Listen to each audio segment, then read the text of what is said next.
WFGO, I think, on the radio, and old country songs playing. The old, what was it, Polka, the Golden Polka Show, or what? I can't remember Jim what it was. Reeves, and I remember being a little kid and thinking Buck Owens was the greatest thing in the world. Yeah, Nice. yeah. So how many brothers and sisters you have since you were the oopsie? 2 brothers, 2 sisters, both older than me. Yes, yes. By how far? The closest sibling is 9 years. 9 years. Yeah. So you're basically on your own from the beginning. That was kind of cool, actually. Oh, okay. Yeah. Or did you grow up really fast? No. No? I'm an old band guy. He's still not grow growing up. Yeah, right. We just missed the first part, so just introduce God again. Oh, okay. Well, welcome to Uptown Tonight. Today we have Mr. Dan Mother Fuka in the house. And basically, it is April 7th of 2021. If we have tax season coming on up here, if those of us that missed the intro, we're definitely not going to talk about taxes tonight, though. No. That is, yeah, no one wants to talk about that. So what we have is we have a whole bunch of stories I'm going to be guessing from Mr. Fuka, at least from the 80s, 90s, and today. Not to quote some people, but he was talking about a band from the 80s that I was really adorned with in the mid 80s, and it was a song that just caught my ear, and it was something that I always played, and I'll tell my little stories about that. I'm sure we'll get that from here in just a bit. So we just established that Dan is from Lidgerwood, North Dakota. Parents, let's see, your mother, did she run the grocery store? She owned and operated a grocery store. That was uncommon in the mid to late 60s. Yeah. What was that called? The East Side Grocery. East Side. There's fans out there somewhere. I know that. And then typical Leave It to Beaver type of, Mayberry RFD type of growing up. And my brothers and sisters listened to everything from. So my sisters were so much older than me. I was like 5 years old and got into one of their closets. They were long gone, and found some 45s and put one on, and it was Satisfaction by the Rolling Stones. Oh, man, and nice. And it's like at 5 years old? Yeah, like 5 years old. And I thought, this sounds terrible. Oh. This is awful. I want to put my Popeye record back on again. So I got Led Zeppelin and the Beatles and all that kind of stuff early. My brothers were into the singer-songwriter stuff like that. So that's the stuff I heard first, and I didn't really start noticing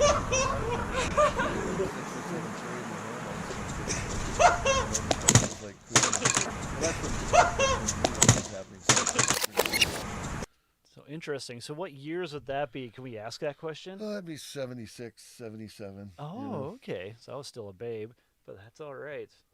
Mid 70s, and you start figuring that out. So what drove you into doing music in the first place, since you're kind of like the lone baby there? Well, in small town, you're no matter what, you're in the band. You're in the school band. In the school band, yeah, okay. So I played trumpet, picked up guitar.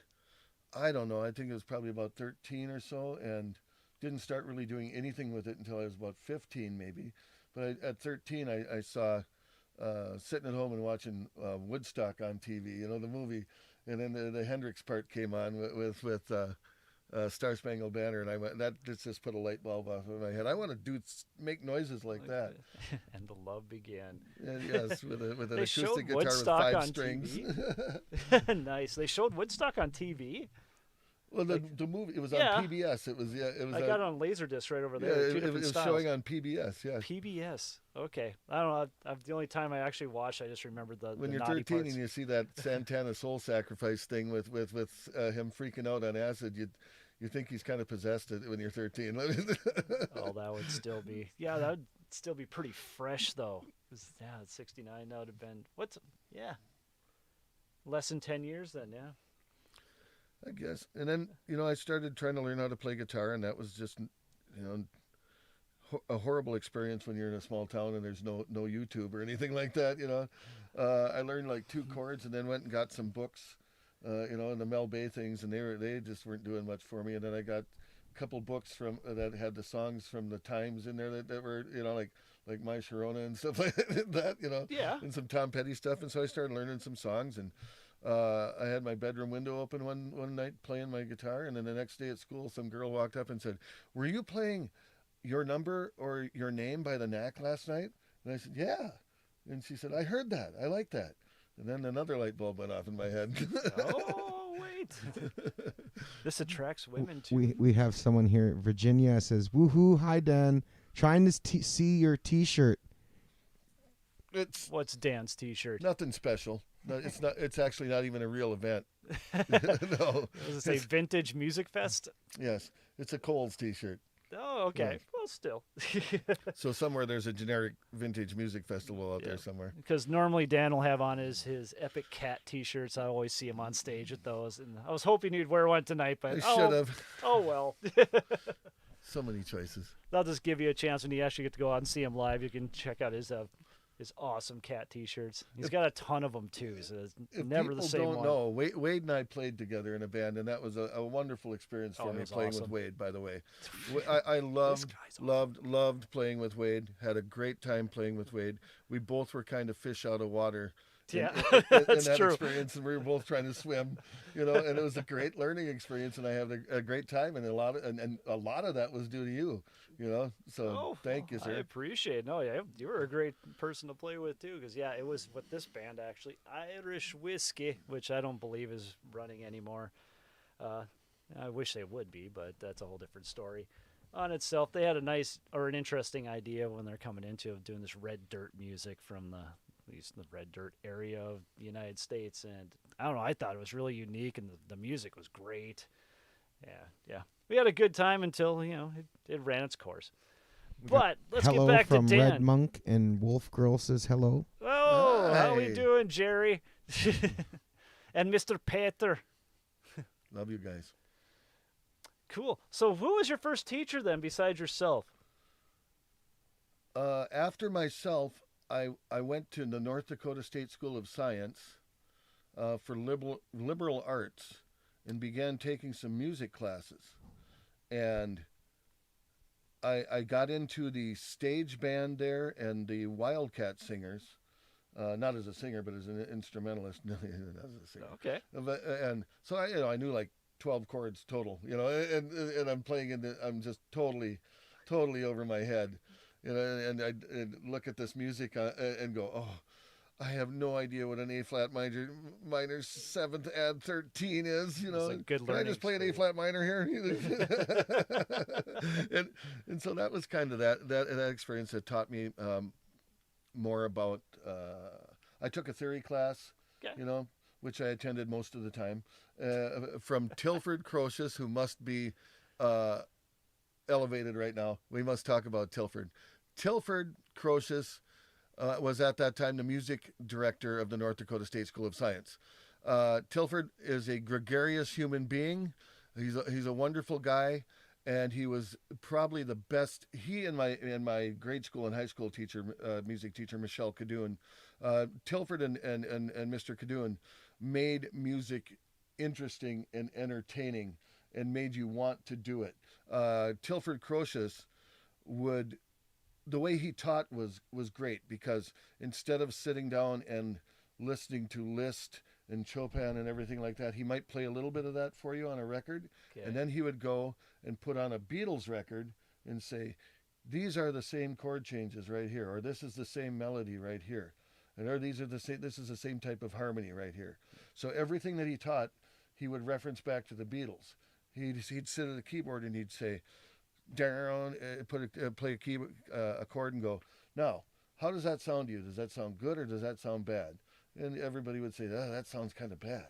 And he goes, that's because you have this note here, and then you have these three notes, the C, D, and E here together, right next to each other, and then it's G on top of there. So that's a C9, but then add this, and the way the reason it sounds that way is because of these three notes clashing together. But do you know where this chord comes from? And then he'd put the record on, and you'd go, oh.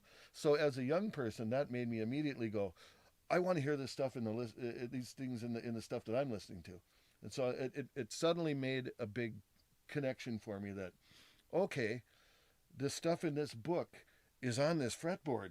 Wow, And so I spent a lot of time going, I want to know every note up and down every string, and I want to figure out where every chord is going to be, and I want to figure out some of these crazy chords, which I still don't really know how to do. But it's always a learning thing. That's the beauty of music. You never learn it all. That just fed me right there, and that's where it went. It was my college days, and then that drives you crazy, and you end up not staying in college.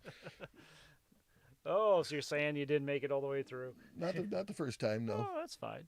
That's fine. So what happened after that then? Because now you're learning all the notes and all the chords. He said.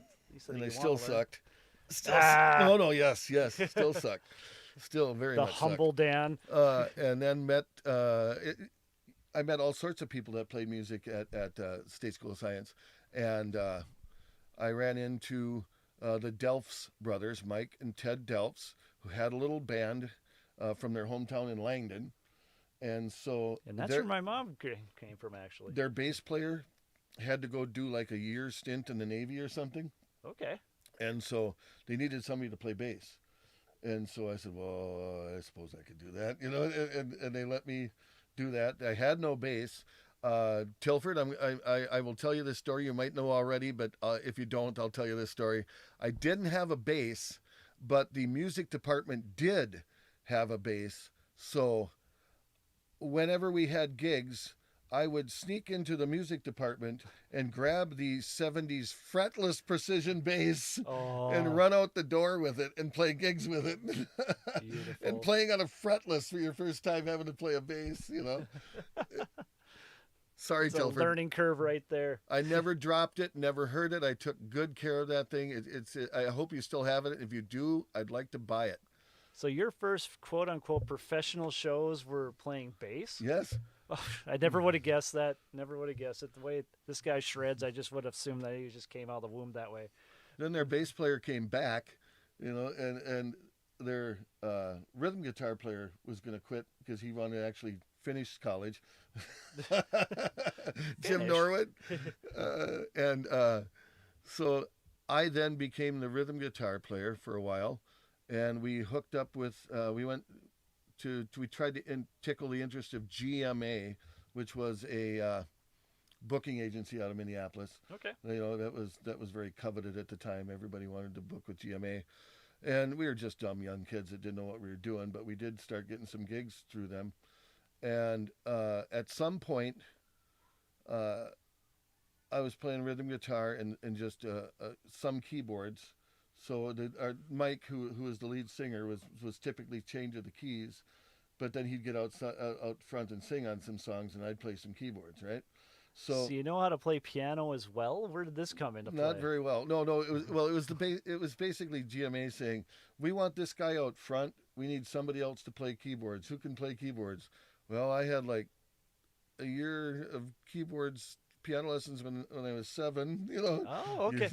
We actually have a picture of Dan playing keyboards on here. Now, this is awesome. This is a blast from the past. I can't remember which number it was. But I'm going to guess it's one of the early ones, like Dan 2 or 3. Bottom keyboard would be a Roland Juno 106, I believe, and the top keyboard was a Sequential Circuits Prophet 600, which were fun. Oh, not that one. He'll have to explain that one in just a moment. I love the pants. Now, were these pictures taken during this time that we're talking about right now, or is this a little bit later? This is a little bit later. That would be 87 right there, 1987. Okay. That is Q98. Oh, yep. I love the sticker. Yeah, on the monitor. Yep, had the old Q98. Oh, son of a gun. So, jeez. Excuse me, there's drunken activity here. We're falling apart, but it's not on camera, so we're good I have to go. knocked over like 9 things already. Let's find that picture of Dan playing keyboard. Nope, not quite. I love the motorcycle. We'll get back to that one. Great story. And still, no, the Slinkies. I can't believe they're still around. Man, maybe I was way off. Maybe it's one of the earlier ones. There he is, Dan playing keyboards. There we go. That is a Juno 106 on the bottom and a Sequential Circuits Prophet 600 on the top. You didn't have any really good piano sounds. The Juno, you used them off the Juno, which were pretty crappy, but you could do Motley Crue with the Home Sweet Home with them. And the Sequential Circuits was a fantastic keyboard, but it was analog digital, so it was before This was one where you really couldn't, if you changed something and created your own patch, you couldn't save it. So we'd be in a song like this, and I would know that the next song I'd have to have that horn patch, but it had to have the decay changed or something on it. So immediately when we would go right before that next song, I would hit that patch and then twiddle the knobs I had to twiddle before the song started. But it sounded great. It was a fabulous sounding keyboard. And everyone doesn't know that Dan is also a gear junkie as well. I've seen some of his stuff on Facebook, but we'll talk about that in a little bit. Yeah. Because I want to get more of these stories about him being on the road. Okay, so now you've gotten hooked up with this booking company type place. And what kind of tunes were you playing at the time? Oh, man. So early on, it was top 40 as top 40 could be. So you were playing every John Cougar song that was out at the time, and the Huey Lewis and the News Sports album, pretty much all the way through, and things like that. Duran Duran. No, we didn't do any Duran Duran, but we got On the Dark Side for You by John Cafferty and the Beaver Brown Band and stuff like that. It was all top 40, and occasionally we would sneak something in like Rock You Like a Hurricane or something like that, and GMA would be okay with that. But they had pretty much this set path that they wanted you to stay on. So they had a set like parameters of songs they want you to use. Oh yes. Oh yes. Ah, this is very interesting. Oh yes. So this is what it was like back then. They would pressure you to do. Oh, sorry, GMA. They would pressure you to do. Basically what they wanted off the top 40, but they felt was best for you. And they're more likely probably right, but when you're 21, 22 years old, it's a middle finger to those guys. And we gave the middle finger to GMA for 4 or 5 years straight, so that's why we got put into C rooms all the time and not B and A rooms. It's a gift for being a rebel, but looks like we got something here on the chat. Yeah, we got a question here from our good friend Scotty G. Says, hey, good to see you, Dan. It's fun to hear about your background. I didn't know you played keyboard at all. How many nights were you playing each week in the 80s? 6 nights a week. 6 nights. Oh, yeah. That's like a dream over We here. did 6 nights a week, about 50 weeks a year. Oh, man. And so that created burnout within about 3 years. Yeah, I bet. But still. But you're too dumb to know it because you're just a dumb, young, small... We were dumb, young, small... farm kids, small town farm kids and stuff. We didn't know what was going on. Playing top 40.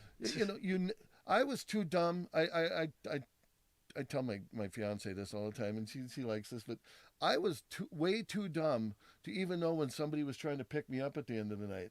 I had no. Sounds like my son. I had no clue. They'd say, "Would you like to come to my place for breakfast?" And I'd say, "Breakfast? Yeah, breakfast." Steak and eggs. And then I'd get there and go, "Where's breakfast?" Oh, okay. I guess I'll take my clothes off too. But that's how dumb we were. We just, we were your stupid road dogs that would get a ride to the party afterwards, wherever the party was at, and then drink all their beer, eat all their food out of the refrigerator, and then ask for a ride home at the end. Can you give us a ride back to the hotel? Well, just dumb kids. So then GMA, there were various lineup changes, and then we went from several name changes. The band became a name that I was never and still am never really fond of, but that's what it was. The band's name was Weerox. Weerox. You have a picture of that as well. I was going to ask about that. Yeah. Ron Diggers says, what's up, Dan? Miss jamming with you. Always a blast. Miss you too, man. If you weren't in 9 bands at the same time. That can't be a bad thing. I love you guys. And so then Weerox became more of a, we're going to do some of your top 40, but what was starting to become classic rock and then some harder rock. So we were doing everything from current U2 at the time, to Rat and Poison and Bon Jovi and all that stuff. And that was the big hit right there. That's what worked. So that's what GMA liked was us doing that. Okay. So that's when all the spandex and all the That's big all hair the and stuff spandex, came yeah, out. So is that during these photos we have here? And I keep referring to these photos because I just love them. It just reminds me of a time. Like right there. That's 1987 at the Spud. All right, in East Grand Forks. The girl in the hat that I'm carrying was my girlfriend at the time. Okay. Yeah. There's Lori Lochner right below me in the glasses. And then Pete Johnson, drummer extraordinaire, who I played with in We Rocks. Pete was the drummer. He's a fabulous drummer. He's got his own studio in Delano, Minnesota right now, Pete's Nice. House of Groove.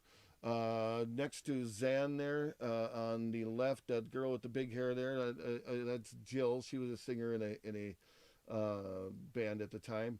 The other two girls, I believe, were either patrons or worked there. I can't remember. Still. And that was a night off and out on the town. You know, we had a couple night off and nights still out partying. Just can't help Yes. yourself. There we are. Oh, That's- this is pure 80s The radio. pure 80s. That is practicing outside somewhere in South Dakota in 1987. We were learning a very simple song and having fun with it. It was, Iggy Pop, Real Wild One. Yeah, Wild Child, Real Wild Child. Jim Drellshoot says hi. All right, Jim. Jimbo. Another great guy, another great drummer. Boy. Yep. He'll be on the podcast here in a few weeks, so can't wait to have you on, Jim. So this hotel room back there, that hotel, that was a real dive hotel. It was just us and a bunch of prostitutes, and Where was this? somewhere in South Dakota. South Dakota. And then Oh, we could God. never get the bedding changed or the towels changed. And the sign out front said weekly rates, right? Weekly rates. Okay. So Not hourly. I was a little bit pissed about no towels. So I went out and I changed the sign to weekly rats, right? And then Saturday comes and they still haven't changed the sign. so Saturday I changed it to eek rats. And when we left Sunday, it still said eek rats on the sign. Quality control right there. Oh, there's the We Rocks.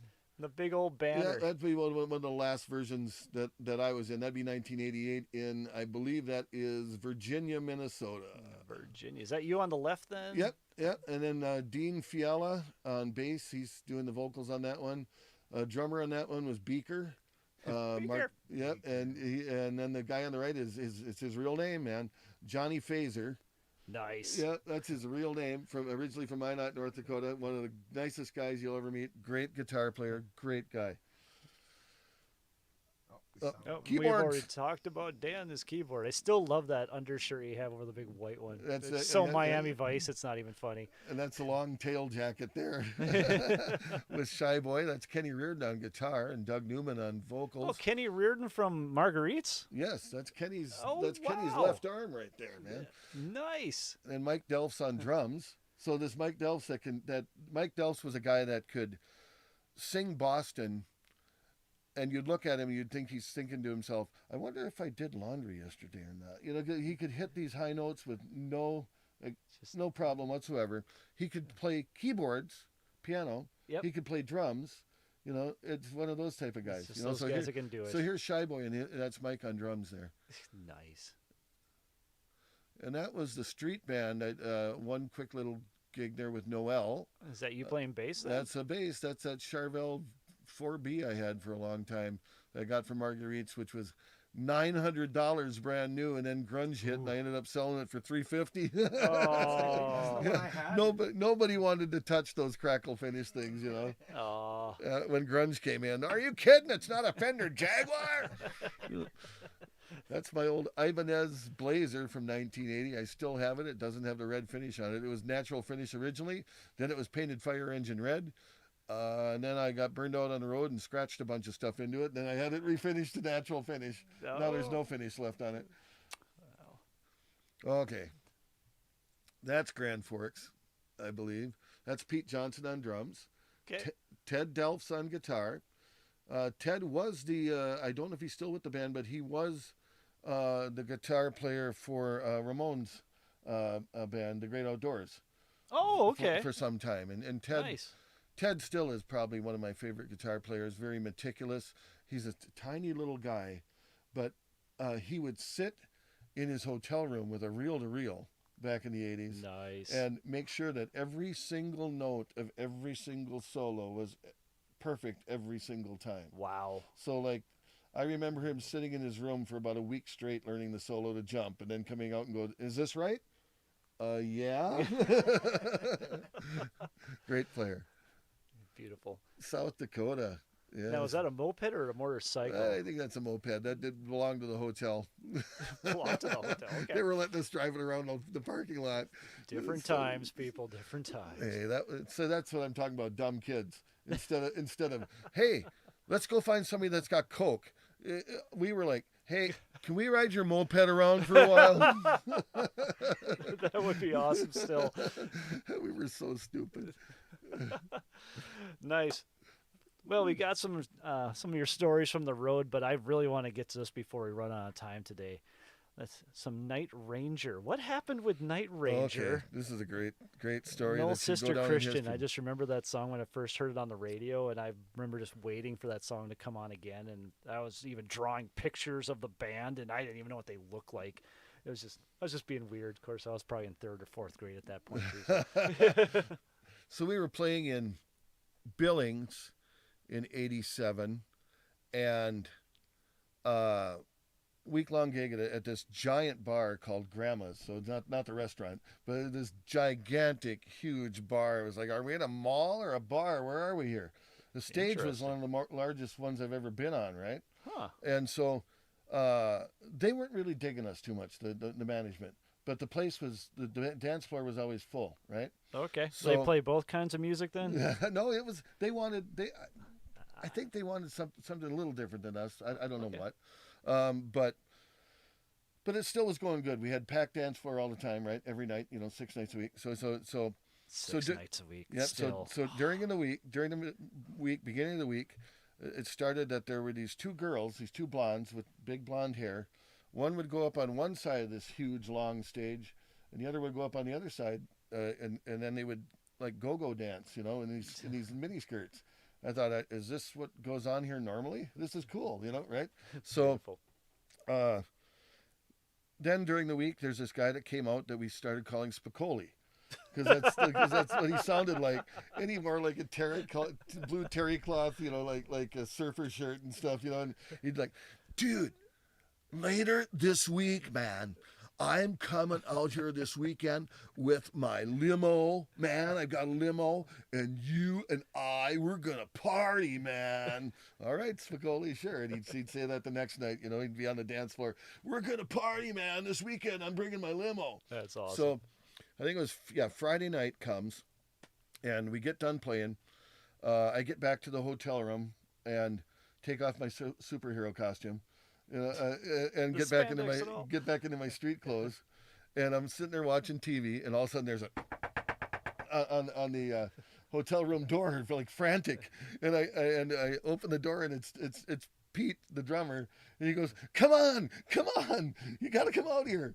So I come outside, and there's a big long limo sitting out there, this big black limousine sitting there, and the tinted windows, and the window rolls down slow, and there's Spicoli with like a driver's hat on, and he, come on, dude, let's go, man. So we start driving around. I get in the car, and here's those two girls that had been dancing all week sitting in there. So Pete and I get in the back. He's got one girl next to him. I got the girl next to me. We're driving around Billings. This is a hell of a buildup. Drinking champagne and doing other things. And all of a sudden, people start like flashing their lights at us and stuff and honking at us. So Spicoli pulls over. This is the first time. And somebody comes up to the window and goes, are you guys in a band? And Pete Johnson said, yes. We're Night Ranger, right? Now, to preface this, Night Ranger was playing Sunday night, that coming Sunday night in Billings. Oh my God! Big concert. Yes, we're Night beautiful. Ranger. Can we get your autographs? Yes. So we're signing autographs. Suddenly this starts happening like every 15 minutes. So like every 15, 20 minutes, we're signing autographs and signing body parts and stuff. Yeah, that's Kelly Keegan. No, this is before cell phone, folks. Yes, and before internet, so nobody could go look up what Night Ranger looked like, and unless you had a Spin magazine with you or something. That's about it. So we're driving around doing this and having a great time. Oh my God. Right? Yeah. And next thing, and Spicoli stops into a 7-Eleven or something. He comes back with like beans, hard beans or something, and something, and he made himself castanets. And so he's got jazz on the stereo, and he's driving along with castanets. We have all these people that are going, "Yep, we're playing Sunday, and can you get us tickets?" Well, we'll see what we can do. And actually, this actually happened. Somebody was talking. Spicoli made this early car phone ring. He said it doesn't work, man. And so he picks it up and he goes, "Yeah, they're here. Yeah, I got them. Okay, hang on." And he hands the phone to me, and there's nobody on the other end. And yeah. Really playing this And I up. said to Pete, I go, "Oh, they want to know what time we want a sound check on Sunday." 2:00. No, make it 3. Yeah, 3:00. We're going to only do 3:00. That's all we're doing. 3:00. Okay. And then, woo, that's all going on. So, Man, you guys need an Emmy for this or something. so then the big thing happens where we get pulled over for this. People come up and this guy goes, "So you're Night Ranger, right? You guys?" "Yep, we're Night Ranger. That's right. That's Kelly Keegan. I'm somebody." And he goes, "Well, I'm with the local TV station, WKX, blah, blah, blah." He goes, "Would you like to guys do an interview? Would you want to do an interview?" Sure. Yeah, you bet. When's what? good? Well, when's good for you guys on Sunday? Oh, sound checks at 3, maybe 4:00. 4:00 it is. Here's my card. There's the address. Just drive to the station, and I'll meet you there on Sunday. Be there about 3:30 if you could." "Yep, we can do that. Sure, be there at 3:30. And so we take off. You're booking Night Ranger for him. So This is like a real bad 80s movie. I love it. is, I it is. love it. So Spicoli shows us downtown Billings. We're at a red light. All of a sudden, these two hookers come running up to the car. "Baby, I don't know what you got, but I want it." And so, "Okay, come on, get in." So they get in the front with Spicoli, and she turns around and goes, "You boys in a band or something?" "Yes, we're in Night Ranger." "Never heard of them." So we're driving around with this cadre of women and illicit substances and things. And we do this all night long. Then Spicoli takes us up above Billings into the hills, and we watch the sun come up. So then we go back, and that's it. The night's over. So here comes Saturday night, and we've got to play at this place. It's our last night there, Saturday night. Yeah. So I can't remember what set it was, but we're getting towards the end of the set, and suddenly I see a whole bunch of long-haired people come walking in the door. And they're going and standing back by the soundboard. And I'm looking, Long-haired people in Billings, Montana. and I'm going, man, I hope that's not somebody from Night Ranger, because it was way back to the soundboard. They're here. And so the set got over, and I got off Pete and I both kind of got off the stage real slow and walked back to the soundboard, and they'd been talking to Mick, the sound man, and Mick's like, "Yeah, these guys are from Night Ranger's road crew." Oh God. And the guy goes, "So were you the guys that were driving around last night saying that you're a Night Ranger?" "Yeah." "And did you do this and this and this?" Yeah, that was us." "That's fucking great, man. We hate those guys."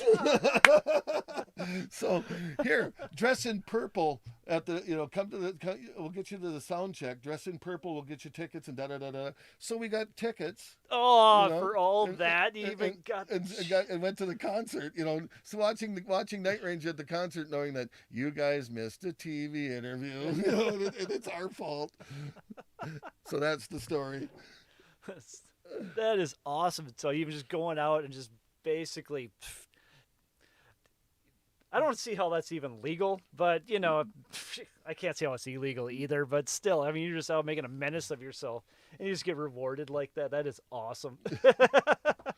And then the real kicker was the blonde in the real short skirt at the end of the night wanted to go home and didn't want to have anything to do with me. Aw, And the other of blonde course. went with the other guy and went, "Well, see you later, folks." I needed some sleep anyway.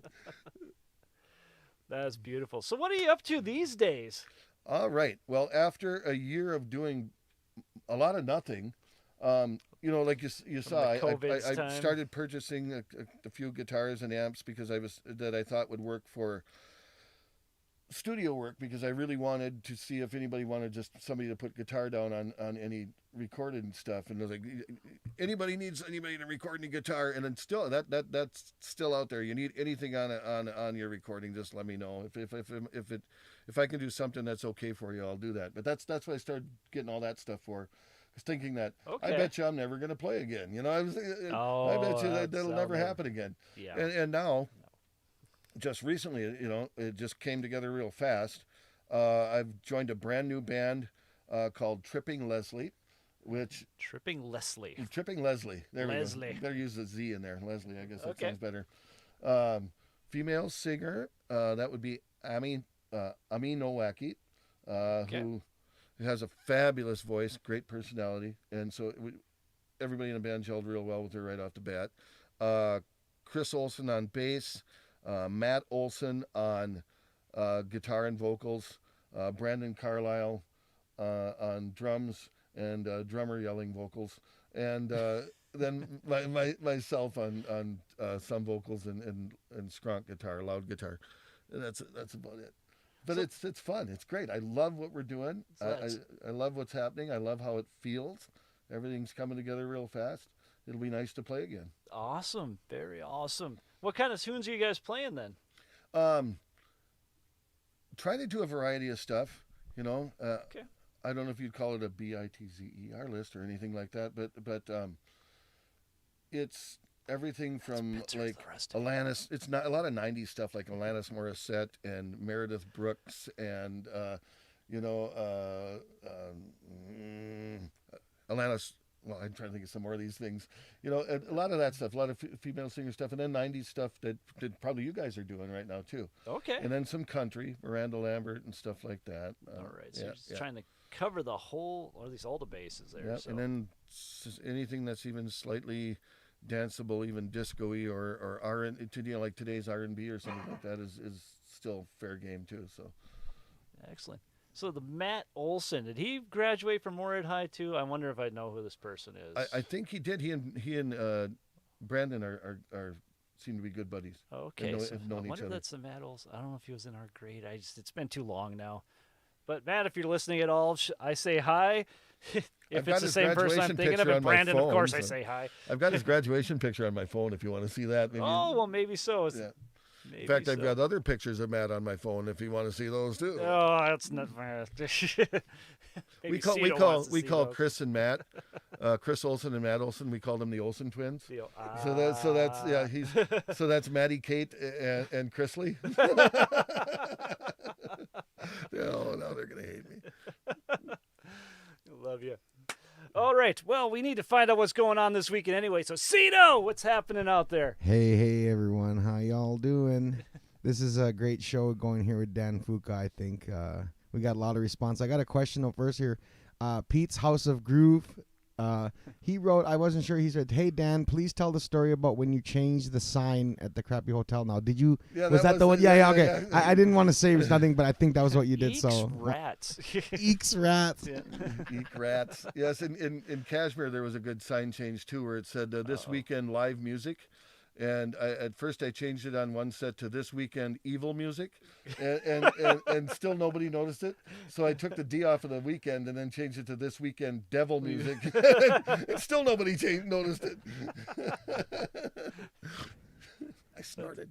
So here we go. What we got going on downtown in the Fargo Moorhead area at the M&J Saloon. Oh, this is the downtown. The M&J Saloon. We got the Jackson 3 over there. Woohoo! And then at Specs, we got Twice as Hard. And then the Icewind Brewery, we have our Uptown's very own Red Monk and Wolf Girl. Yeah. They're going to be out there doing their acoustic thing. And then we got JC Chumley's with Chris and Gina. Yeah. I used to play with it's Chris now. I used to play with Topher. And then G-Bug, they'll be playing out there. And then Front Street Tap Room's got Shane Bertrand. That's another acoustic show going on there. So I don't know why when I get on the radio here I start to sound like I'm Southern, but so we got the out of town going here, and the original at the O. Oh, jeez. Appreciate you. After June, is that the name of the band? Yep. And then the Paddle Trap in Bismarck, Mandan, we got Overeducated. That messed That's me how up they with the spelled it. capital. Stage Stop Saloon in Bismarck, Mandan has Frantic Anarchy. Well, that's a good band name right Exactly. there. Those guys are 21. And then our good place up there in the Southtown Powerhouse in Grand Forks, we got Tyler Hammond. He's around the area. And then Brianna Hebling's going to be out there on the Saturday night.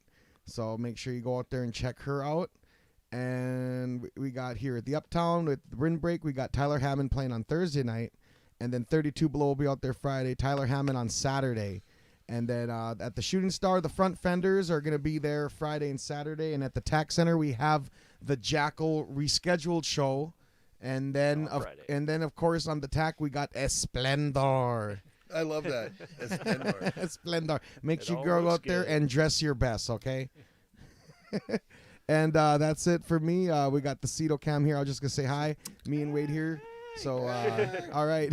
And, yeah, thanks, Dan, for being out here, too. You're awesome. So I appreciate this very much, you guys. Thank you so much. Oh. I don't get what anybody would be interested in me for, but thanks. Of course we're interested in you. We haven't even gotten any of the spandex, the stories from that type of... I don't have any of the spandex anymore, unfortunately. Oh, so definitely wouldn't want you showing them off. I look but- like a grapefruit with a rubber band around it. Oh, another the great thing about Dan is his humor on stage. He always comes up with just the most random jokes, and you just don't know why or where they came from or why he even came up with it at that time. That's how we got the Olsen twins. I'm sorry. It's still awesome. But yeah, we still have some random destruction. Sorry. Good, We let's have to do it. Yes, so we got some off the roof this week, and this one is, well, it's definitely set up for Dan. I remember putting this one together weeks ago for him because he'll get a kick out of this and wonder why. So here is off the roof. Oh, wait, I got a question here. Sorry. I was reading. Okay, we got a question. One more question for me. How did you make the switch from the 80s? Okay, we'll get to that second here. Let's do the roof thing. Yeah. All right, here we go. Roof.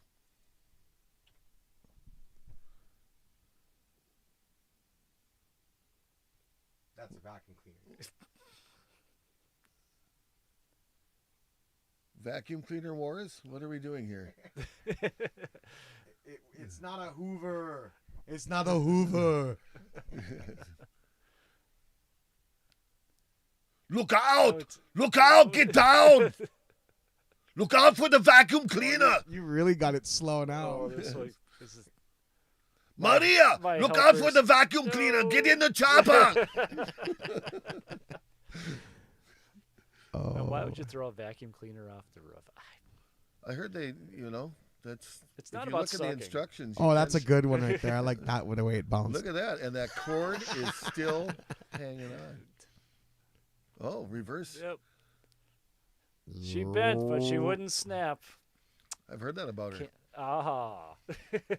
And if anyone out there got something they want us to break on our podcast here, Yes. just give us a shout out and we'll pick it up and then we'll put it on one of our next podcasts. So that's the off the roof. If you choose And wind, there we I can, go. I can Yep. break that Just too. random destruction for no reason whatsoever. Where's your safety rope? Safety rope. It's like 10 feet. No helmet. Whee! Oh, sweet. Yep. There she is. Dun. That's a vintage That's bottle. this week's off the roof. So what was our last question about switching from 80s to... Oh, okay. Here it was. One more question from Scotty G. He says, how did you make the switch from 80s glam metal hard rock to something more blues based? Who says he ever changed? That's my thing. You know, I was in the 80s. I was actually really uncomfortable with the whole glam thing. I was because Really? I started listening to like new wave and punk and classic rock, and I felt really weird in the boots and the spandex. But it got the job done. You know, Yeah. and I got that. I just wasn't really digging the music. You know, I like positive music about partying and stuff like that. That's fine, great. and then of course the grunge thing hit, and that just changed everything. Yep. And about that, before that, Kurt Cobain. even in the '80s, Stevie Ray Vaughan was big, and so I guess I joined the Revs in Fargo in '92, September '92, and I was going to start playing guitar again. After all those years, I'd been playing bass in Fargo for some years too. Okay, so you had actually had a hiatus there for a little while. Well, I playing? played bass. I played bass in let's see, the street band, Shy Boy and Cashmere. Now, did I miss something here? All I remember you was playing guitar with all the glam there's some stuff bass there. shots in there. Yeah, and then all of a sudden you switched to bass? Yeah, because I got a call from Pete Johnson, hey, we need a bass player. When I got off the road, I was burnt out, totally burnt out. Okay, now it's starting to make sense. Sitting at my parents' home, and, I was just burned. My mother would wash my clothes, and then I'd put them back in my suitcase. Seriously. I was just fried, like I was going to be leaving the next week. So Pete Johnson calls and says, "You want to play bass in the street band?" Sure. So I did that. That's how I got that crackle finish Charvel. Okay. And so played bass in a few bands, and then I got a chance to play guitar again, and that was in the Revs. I went to the audition, not really knowing, I hadn't played guitar except at home for a long time, and I really thought I messed up the audition, but I didn't. So thankfully they gave me the job, and that's kind of where I got really into the playing then. And just in that band, you had to know how to play every single type of music there was, because they were playing a lot of 50s and 60s R&B and soul, and then 70s and 80s music too, So I didn't know what I was doing on some of those 50s and 60s songs for a long time, but I figured I got to learn I got to figure out what the hell I'm doing here. It's the challenge right there. That's what makes it fun too. So that's where it went, and then. So basically, I can play a bunch of different styles, but not very well. I never did focus on one thing. So because in those type of bands, variety bands, you sink or swim. You gotta figure out how to play that type of style. Nobody wants to hear somebody playing Yngwie Malmsteen licks over Chuck Berry songs. Oh gosh. Or even Yngwie Malmsteen on. Okay, I'm not going to get into that. But no, if there was Chuck Berry playing Yngwie Malmsteen licks, I'd be there in a second, baby. Chuck. Okay, so now you're playing with, you just said it. I know the name of the band. Tripping Leslie. You're going to remember that. Tripping Leslie. Yep. We're just trippy. We're not tripping. So that's kind of a, I won't say a mirror, but that's basically just another version of the band that you were playing with. That you were just talking about playing. I can't remember the name of that band either. Man, my brain's fried now. The Revs? The Revs, there you go. Well, this is a female singer here in Tripping Leslie, and more, the Revs spent a lot of time playing 70s, 80s, 90s, and today. That type of thing. Yep. All four guys, though, and some pretty haphazard versions of songs, too, We played a house band at the Nestor, so Thursday nights would be dead, and somebody in the audience would go, "Play that! I can't play that. I think it's in G." And then we'd play it and get through it and go, maybe we should listen at this. Next week let's play it again. And then 3 weeks later, I think we got another song, man. Just put it into the lineup. Yep, beautiful. So Trippin' Leslie, along with Mr. Fuka, right here, the mother Fuka. When I first heard that, it floored me. So that's the only way I say the only way I remember you. But every time I hear your name, that's all I hear. Yep, it's Fuka, folks, and it's pronounced Fuka, yes. Fuka. And I learned a dirty word real early on in my life. Well, excellent. All right, so we have anything you want to wrap up with here, Mr. Dan? Well, I just love the fact that, I'm very appreciative, and thank you both for having me over here today. Love this. Please, folks, come out and see Tripping Leslie when we do get going. Appreciate all the music that you have in Fargo and all the players in Fargo. This is real music, real musicians, real music. Go out and see everybody you can. Just stay safe. Exactly. Get out there and go see some live music. So thank you, everyone, for watching. Until next time. Thanks, Mom.